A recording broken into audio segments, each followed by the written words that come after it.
Hello everyone, I am Tacit, and today I figured I'd do something a little bit different and do a bit of a review, specifically on Albion Online. I've been playing this game on and off for about a month now. It's been officially released for about that long as well, and it has been in development for a few years now. But as far as the game itself, I highly not really advise getting it in the current state that it is in.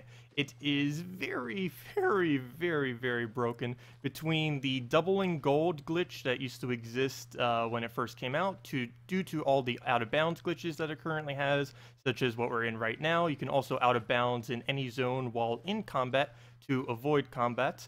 And it just has been one very big mess. It was getting DDoSed a lot when it first released. Luckily, they have ended up getting that sorted out. Sometimes there are slight changes to the game that even when checking change logs, I cannot really find, such as, for example, before the weapon that I am using, like these artifact weapons, they give EXP for two different things. They were giving it for the base level, the actual weapon itself, and then the just the base kind of mastery for it, and now all of a sudden it just doesn't do that anymore, and none of the change nodes really seem to explain much on that. As far as the game itself, it's a MMO RPG kind of sandbox kind of game. It has a lot of potential. I definitely will still be playing it here and there and still developing it in case that it does kind of get fixed and changed in the future. But I just haven't really been getting too much out of it recently. There's a okay amount of content. There's this whole concept of gathering and making your own supplies. For example, on this wheel, as you can see, there's like this whole gathering section that you can work to go get a bunch of resources, then refine it, then you make that into actual things, and so on and so forth. Or you just simply sell the raw material. Even almost everything that I'm wearing right now is crafted by myself. You can see crafted.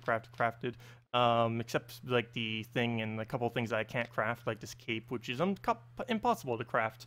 But as far as like the kind of content, there's PvP, there's PvE. The whole entire game itself is based on PvP kind of content, where are these kind of red zones and black zones where if you die in either of these two zones, you lose essentially everything you have. I'm perfectly fine with this. It's actually probably one of the more enjoyable parts of the game. The biggest issue this content really has is there's just Zerg rushing constantly. You'll just go here, maybe want to gather. I've gathered here many times. Generally, you are able to escape, but sometimes you just get ganked by about like 20 plus people, and then you're essentially instantly dead by that group because some of them will just demount and attack you, and then the ones that don't will just get you once you use all of your escapes. So there really isn't any way to get away, and then you just lose everything. But as far as versus 2, even when there's a 5, you can easily get away. Particularly if you use the glitches, it's even easier to get away. If you happen to be by one of the escape zones, you can just camp out of bounds and then just never die. And yeah, as far as on the Royal Island continent, it's a little bit easier since there is this prestige system over in the corner under your stats. There's like this whole thing, and the higher you are, the less likely it is that people will attack you because you get slightly higher defense. You also end up getting a penalty whenever anyone ends up attacking you, and their penalty that they get is higher the higher up you are. So if you were something like a Glorious, pretty much no one would ever bother attacking you because the amount of reputation they would lose, unless they're already someone who's just all the way down and care nothing about their reputation, they probably aren't going to actually attack you for the most part. And there's also a few other related content like Hellgates. I can't really be able to show any right now because we're kind of in an out of bounds state. I believe there is a thing I can type in to actually get unstuck from this area, but here's the black void of blackness. And yeah, we can't go there. The black void. But there are Hell Gates. I've been probably enjoying that the most. I generally only run the blue Hell Gates, which are 2 people in this kind of PvP/PvE area where you don't lose your loot. Kind of nice. I posted actually a video on one of the highlights I had quite a bit of fun with. But yeah, that's probably what I've enjoyed the most out of this game, is kind of the PvP/PvE aspect, where it isn't fully looted in a way. I do like the fully looted kind of areas. It's just that I feel like they're overly grouped run. I did end up joining some groups myself. Like, as you can see, I'm not in a guild right now. I have done some guild related content. I've done yellow dungeons. I've done red dungeons. I have yet to do black zone dungeons with like full groups of people. Like the other day, a couple days ago, I was running in a yellow dungeon. We had about like 20 people. Pretty much every single group in there was about the same size. It was kind of nice because you were actually even. But if you tried going there with like only like 3 people, 5 people, or a smaller group, or solo even, it would pretty much be impossible to do that kind of related content. And one of the biggest aspects of this game that I was kind of looking forward to, I kind of can't even do because it requires a really specific build and a lot of time and grinding, and at this point it is almost impossible to really even get into unless you were to specifically spend a lot of time building into it, and that is Guild versus Guild. It's kind of a MOBA style kind of instance. I really wish they would add something to the game where you'd be able to do it, maybe without the full loot system where you lose absolutely everything and your territory and everything like that, and maybe some kind of system where you didn't necessarily have to be in one of the best guilds in the game in order to even participate, because I was really looking forward to that.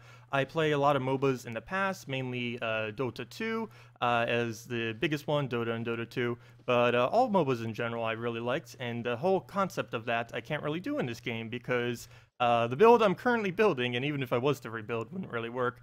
I'm building more into like an assassin I have been, which works really good for like red zone, black zone related stuff. If I just want to like randomly kill someone, or if I just want to escape and stuff like that, it works really good. Or for gathering, it's actually really good for gathering in black zone, particularly the bloodletter, because it has 3 different escapes on it.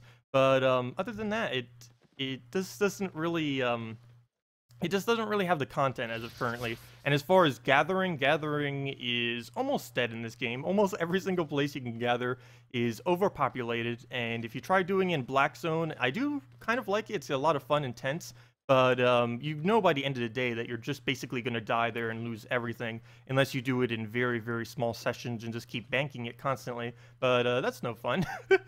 If you try staying there for like an hour, 2 hours, you're almost guaranteed dead with how many large groups will go by. Even if you go to some of the like areas that not as many people are going to, they'll just eventually get herded and then boom, dead once you head for the portal. So it doesn't really work out that well. Anyways, I have enjoyed this game, still will be playing it, kind of rambling at this point, but I mainly just wanted to make this video to say if you are interested in Albion Online, I would highly advise waiting until the game gets fixed a bit more, gets rebalanced a bit. Right now, I didn't even mention that, but the balance is kind of skewed to like 10% of what's actually usable within the game. The other 90% is basically dead content until it eventually gets rebalanced.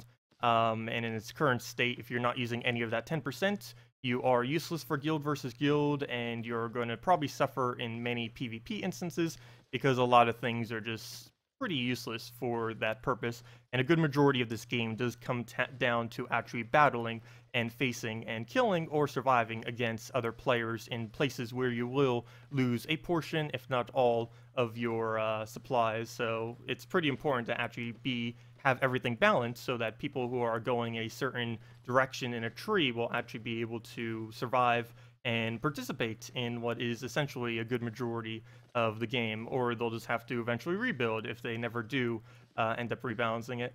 But anyways, that's my spill on this game. Highly advise not getting it yet. It is $30. I didn't even mention the price of the game. It is $30. There are, of course, plenty of other price options, many of which do start getting into pay to win as far as what you can start doing to actually get gold and then use with it. But I haven't really minded that aspect. Pay to win isn't always necessarily bad in a game, and there are ways easily in this game and many others that do have it to kind of work around it. But there was a doubling gold glitch at the beginning of the game that kind of ruined that kind of experience for me, because now I know it's like, oh yeah, so everyone's just like mildly more rich who are in like the top 1% now compared to everyone else. But anyways, that's this game. It's it has a nice premise. I just don't think the execution is all the way there yet. So do with that information what you will. Hope this was useful to you. Anyways, I hope you all have a wonderful day, and I'll see you all later. Goodbye.